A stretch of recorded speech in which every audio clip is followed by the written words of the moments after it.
د طالبانو دفاع وزیر مولوي محمد یعقوب مجاهد له نوریې څخه کلکه دفاع وکړه. ویل یې له نوریې څخه چې کوم طالب سرتیرو ویډیو او عکسونه اخیستي په سزا واورول شي. نوریه هغه بېوسه او بېکسه نجلۍ وه چې په هلمند ولایت کې په یو کافي شاپ کې کار کاوه تر څو د خپل د کورنۍ او لومړنۍ اړتیاوې ورپوره کړي. نوریه پلار لا پخوا وفات شوی و او غوښتل یې د خپل کور لومړنۍ اړتیاوې پوره کړي، نو د هلکانو په جامه کې به یې کار کاوه تر څو خلک ونه وایي چې دا نجلۍ ده.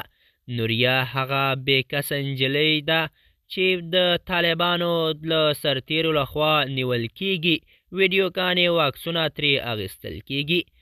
د حقیقت چینل درنو کتونکو سلام، ستړي مشئ، وخت مو په خیر. په دې هیله چې روغ او جوړ واوسئ. د طالبانو دفاع وزیر مولوي محمد یعقوب مجاهد هغه پیښه په کلکه وغندله چې د نوریې په نامه چې مشهوره په نور احمد ده، یوې بېکسه نجلۍ چې په هلمند ولایت په یو کافي شاپ کې کار کاوه تر څو د خپل کورنۍ لومړنۍ اړتیاوې ورپوره کړي، د طالبانو لخوا نیول کیږي او بیا ترې عکسونه او ویډیوګانې خپریږي.